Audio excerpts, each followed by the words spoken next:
Hello everyone, आप सभी का स्वागत है ब्रेनी क्रू क्लासेस में। मेरा नाम है विकास और आज का हमारा टॉपिक रहेगा ग्रेविटेशन। और ये काफ़ी इंपॉर्टेंट टॉपिक है for class 11th physics CBSE as well as for IIT JEE and NEET exams. So हमारे टेबल ऑफ कंटेंट्स रहेंगे। सबसे पहले हम पढ़ेंगे what is the universal law of gravitation. Second हमारा कंटेंट रहेगा acceleration due to gravity. Then we will study about the Kepler's laws, then gravitational field, gravitational potential energy, satellites escape velocity, orbital velocity, time period of satellites, winding energy and weightlessness। सबसे last topic. So one by one for each topic, her topic के लिए अलग अलग video separately आपको मिल जाएगी। सो आज सबसे पहले हम स्टडी करेंगे यूनिवर्सल लॉ ऑफ ग्रेविटेशन के लिए। तो सबसे पहले हम यूनिवर्सल लॉ ऑफ ग्रेविटेशन पढ़ने से पहले हमें देखना पड़ेगा कि फोर्सेस है क्या हमारे नेचर के अंदर। एक्चुअली हमारे नेचर में हमने फोर्सेस को 4 टाइप्स में डिवाइड किया हुआ है। तो फर्स्ट टाइप ऑफ फोर्स जो हम डिवाइड करते हैं वो हमारे पास ग्रेविटेशनल फोर्स है।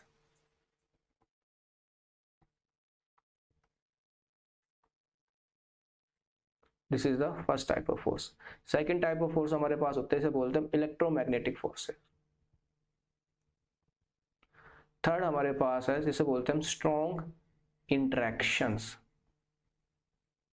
स्ट्रॉन्ग इंटरेक्शंस और न्यूक्लियर फोर्स।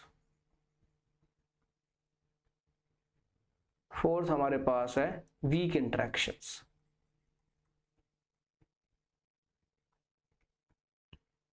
तो सबसे स्ट्रॉन्गेस्ट जो फोर्स हमारे यूनिवर्स के अंदर जो एग्जिस्ट करता है इट इज स्ट्रॉन्ग इंटरेक्शन। सबसे स्ट्रॉन्गेस्ट हमारे पास strong interactions.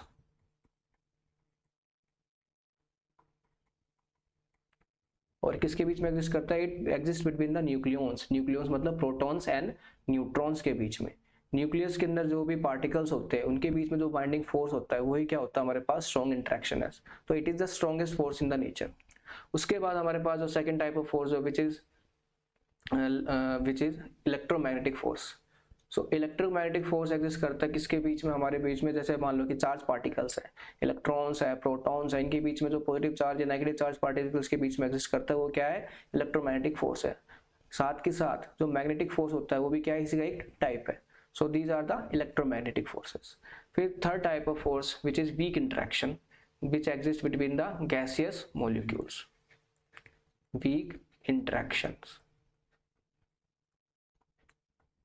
Fourth type of force जो सबसे वीकेस्ट फोर्स इन नेचर वो है हमारे पास gravitational force.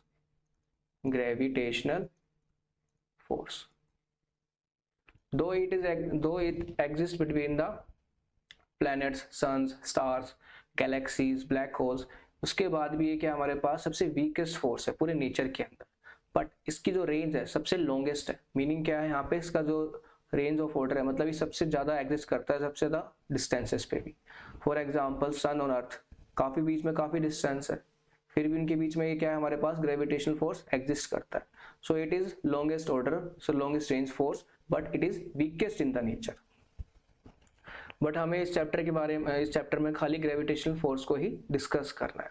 So gravitational force को डिस्कस करने के लिए सबसे पहले हमें पढ़ना पड़ेगा Newton's law of gravitation. Before Newton काफी साइंटिस्टों ने हमें एक्सप्लेन करने की कोशिश करी है कि ग्रेविटेशनल फोर्स होता क्या है, कि क्यों चीजें अपना आप अर्थ की तरफ अट्रैक्ट होती हैं। तो जैसे कोई भी ऑब्जेक्ट को हम रखते हैं तो वो क्या होगा? ऑटोमेटिकली अर्थ की तरफ तो क्या होता है? अट्रैक्ट होता है, पुल होता है। तो काफी फिलोसफर ने इसके लिए फिलोसफी। फिर उसके बाद न्यूटन्स ने 14th या 12th सेंचुरी में उसने इसको एक्सप्लेन किया और उसने अपना एक लॉ जिसको बोला गया Newton's law of gravitation. Newton's law of gravitation. So according to this law, every object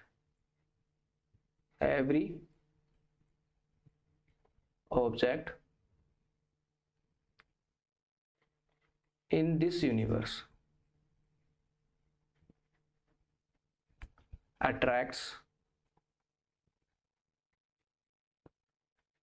another object with a force। कि इस यूनिवर्स के अंदर एक ऑब्जेक्ट किसी दूसरे ऑब्जेक्ट को किसी फोर्स से अट्रैक्ट करता है। सो जो ग्रेविटेशनल फोर्स है it is attractive force only, which is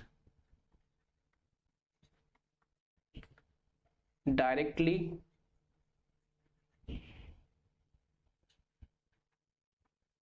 proportional to the product of their masses. Meaning ये कि जो फोर्स लग रहा है किसके प्रोपोर्शनल होगा, जो ऑब्जेक्ट है उनके मासेस के प्रोडक्ट के प्रोपोर्शनल होगा, एंड इनवर्सली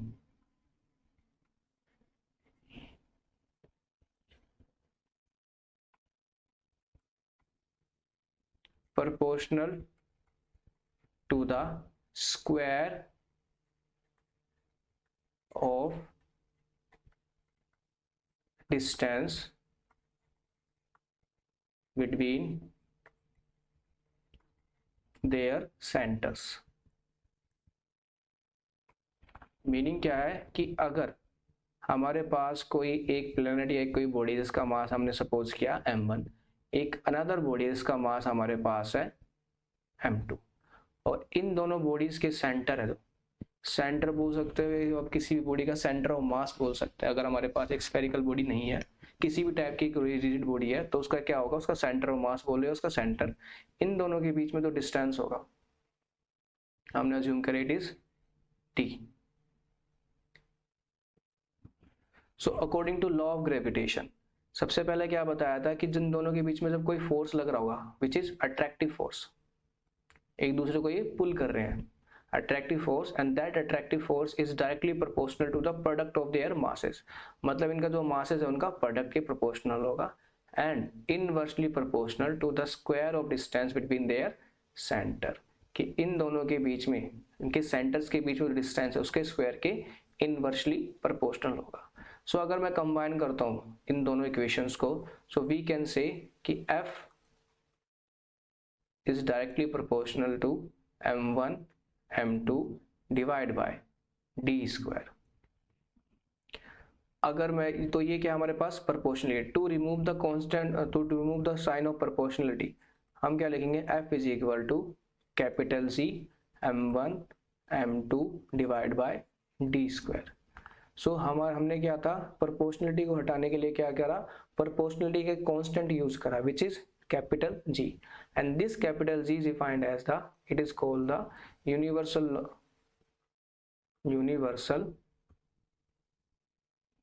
gravitational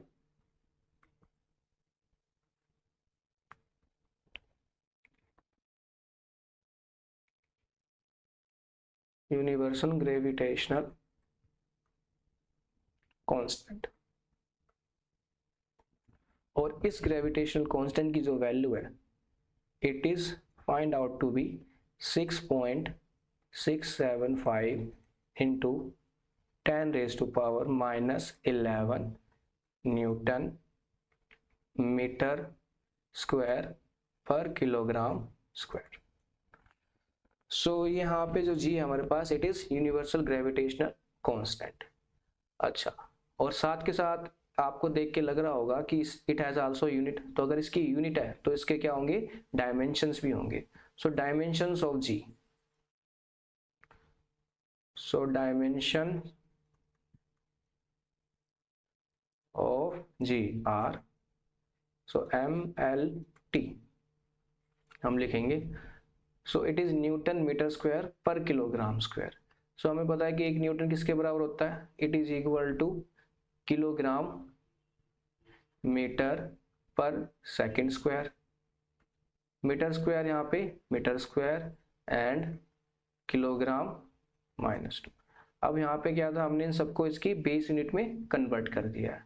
सो यहाँ पे किलोग्राम डिवाइड कर देगा तो हमारे पास क्या बचेगा, -1, और मीटर स्क्वायर से मीटर स्क्वायर हमारे पास क्या आ गया, metre cube and second square. So यहाँ पे m has the power -1, L has the power 2 plus 1 3, and time has the power 2. So these are the dimensions of G. So हमें यहाँ पे G के डायमेंशन मिल जाएगा. Even though G के यहाँ पे क्या हमारे पास इसकी यूनिट्स है और इसके डायमेंशन है, but still it is independent of the masses of the between the जो हमारे पास जो मासेस हैं दो बॉडीज के बीच में उसके इंडिपेंडेंट है, साथ के साथ उनके डिस्टेंस से भी ये इंडिपेंडेंट होगा। तो ये किसी भी चीज पे डिपेंड नहीं करता, इट इज कांस्टेंट एवरीवेयर, उसकी वैल्यू क्या रहेगी, हर जगह सेम रहेगी। It is also independent of the medium between the objects, कि अगर दो ऑब्जेक्ट के बीच में कोई और दूसरा मीडियम होता है या फिर कोई दूसरी कंडीशंस हो तब भी ये क्या होगा, उसके इंडिपेंडेंट होगा। सो ये किसी पे डिपेंड नहीं करता, it is a constant quantity even though it has units. So हमारे पास जो ग्रेविटेशनल लॉ आया है, इस लॉ की हम वेक्टर फॉर्म भी लिख सकते हैं। तो वेक्टर फॉर्म हमारे पास क्या होगी, so vector form of gravitational law,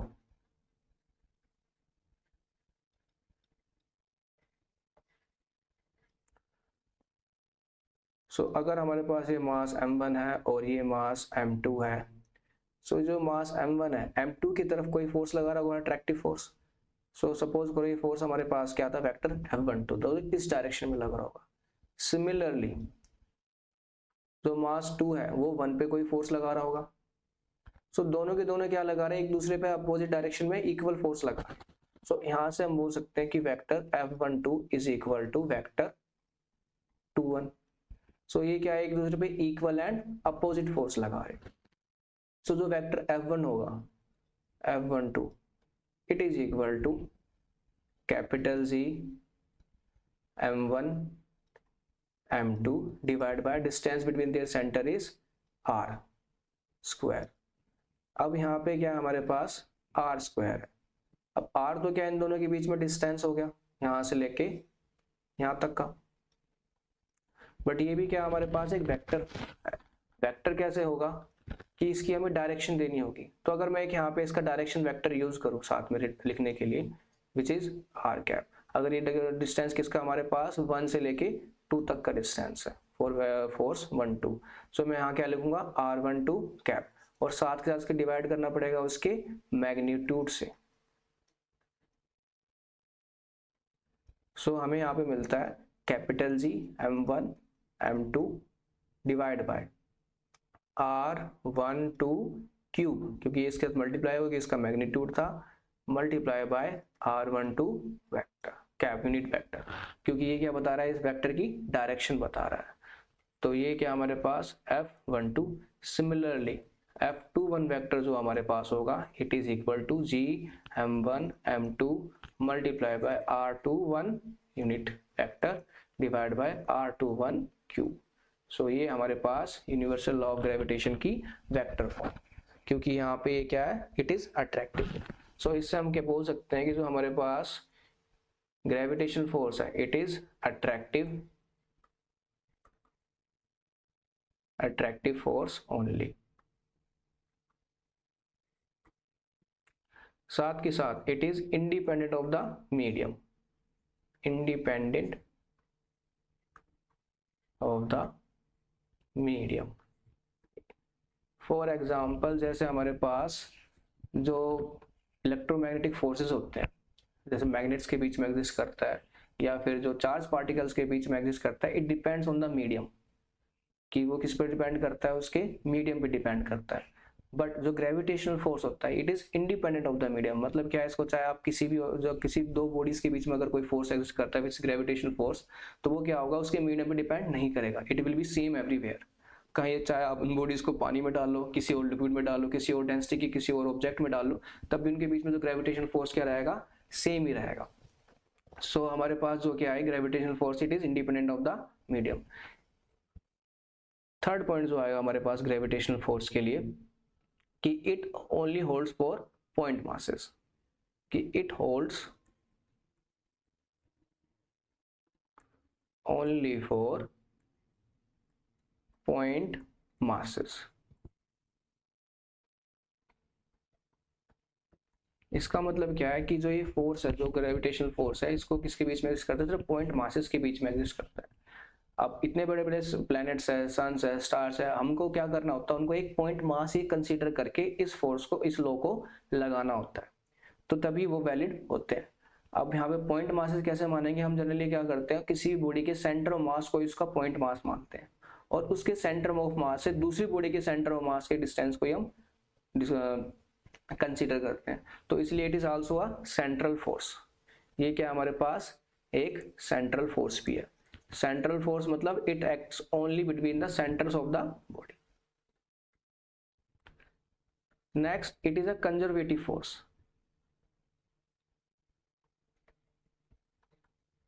अब कंजर्वेटिव फोर्स क्या है हमारे पास?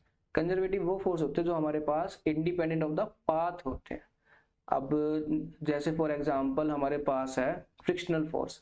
फ्रिक्शनल फोर्स डिपेंड करता है कि उसके बीच का जो पाथ है, हमने कोई बॉडी फोर्स लगाया तो उसके पाथ पे डिपेंड कर रहा है।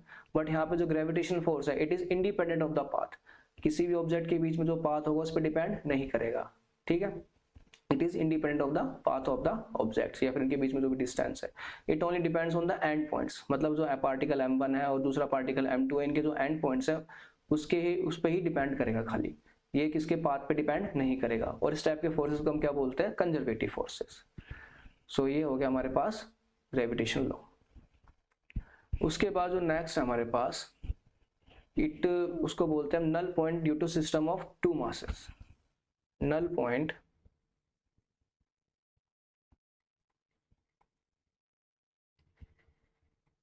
ड्यू टू सिस्टम ऑफ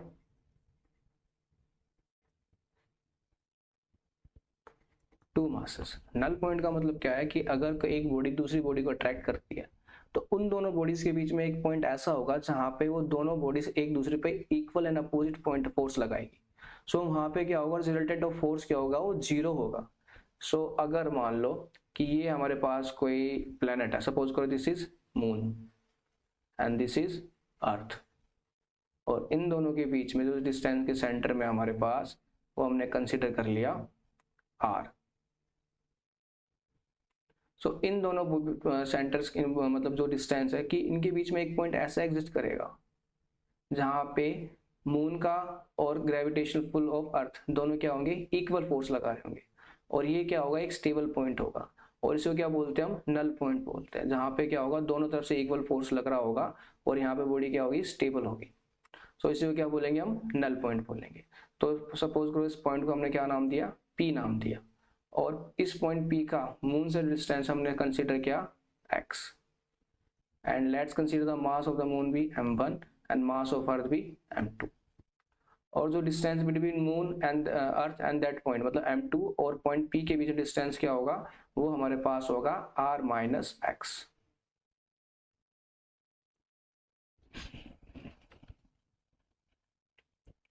सो अब यहाँ पे क्योंकि दोनों एक दूसरे पे इक्वल एंड अपोजिट फोर्स लगा रहे होंगे, एंड एट पॉइंट P जो फोर्स मून अर्थ पे लगा रहा होगा वही अर्थ मून पे भी लगा रहा होगा। और इस पॉइंट पे अगर मान लो कि मैं एक मास रखता हूँ which is m, small mass m रख दिया, तो उस केस में एक फोर्स F1 इस पे लग रहा होगा और एक फोर्स F2 इस पॉइंट पे लग रहा होगा। एक फोर्स कहाँ लग रहा है? m1 का मास m की तरफ, और एक फोर्स जो F2 है वो क्या है? m2 पार्टिकल m2 मास का मास m की तरफ। तो वो होगा हमारे पास फोर्स F1 और दूसरा होगा फोर्स F2, और दोनों क्या होंगे? इक्वल होंगे और अपोजिट होंगे, तो इसलिए F1 is equal to F2। So F1 की वैल्यू क्या हो जाएगी हमारे पास? According to universal law of gravitation, capital G small m multiply by m divide by, इन दोनों के बीच में डिस्टेंस है it is x square. For second, capital G small g m2, distance is r minus x whole square. So taking under roots on both side, अगर मैं दोनों sides under root ले लेता हूँ, सो इस केस में हमारे पास होगा कैपिटल G। हाँ, कैपिटल G तो यहाँ पे कैंसिल आउट हो गया, स्मॉल m से स्मॉल m कैंसिल आ गया, हमारे पास क्या बचा? खाली m1 और m2। सो हम यहाँ लिखेंगे m1 divide by x square is equal to under root m2 divide by r minus x square. So x square will be out of the under root, तो हमारे पास क्या बचेगा? m1 divide under root m1 divide by x, और यहाँ पे हमारे पास क्या बचेगा? Under root m2 divide by r minus x. Solve करेंगे सो हमारे पास आएगा under root m1 multiply by r minus x and under root m2 multiply by x। So हमारे पास आएगा r under root m1 minus under root m1 x is equal to under root m2 x। So r under root m1 is equal to under root m2 x plus under root m1 x। So यहाँ से अगर मैं x common ले लेता हूँ तो हमारे पास क्या बचेगा, under root m2 plus under root m1 और ये हो गया r under root m। So x की जो वैल्यू होगी हमारे पास, it will be equal to r under root m1 divide by under root m2 plus under root m1। अगर मैं बोथ साइड मतलब न्यूमरेटर और डिनोमिनेटर को अंडर रूट m1 से डिवाइड कर देता हूँ, so it will be r divide by under root m2 divide by m1 plus 1। So ये क्या हमारे पास, it is the position of null point between the 2 point masses. Next हमारे पास जो यूनिवर्सल लॉ ऑफ ग्रेविटेशन है, जो gravitational force exist करता है between the two bodies, it is also follow the superposition principle.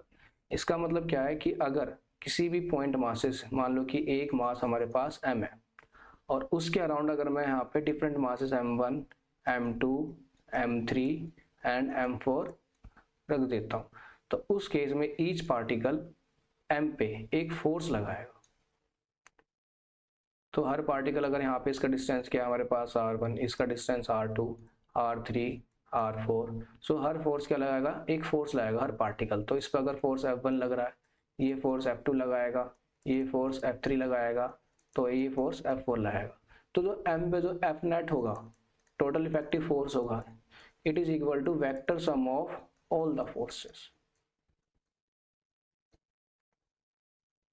सो ये क्या हमारे पास, सुपरपोजिशन प्रिंसिपल। तो क्योंकि ये वेक्टर जो फोर्स लग रहा है ये वेक्टर होता है, तो यहाँ पे इसको सुपरपोजिशन प्रिंसिपल भी फॉलो करेगा। इससे रिलेटेड न्यूमेरिकल्स और क्वेश्चन हम नेक्स्ट वीडियो में सॉल्व करेंगे। सो आज के लिए इतना ही।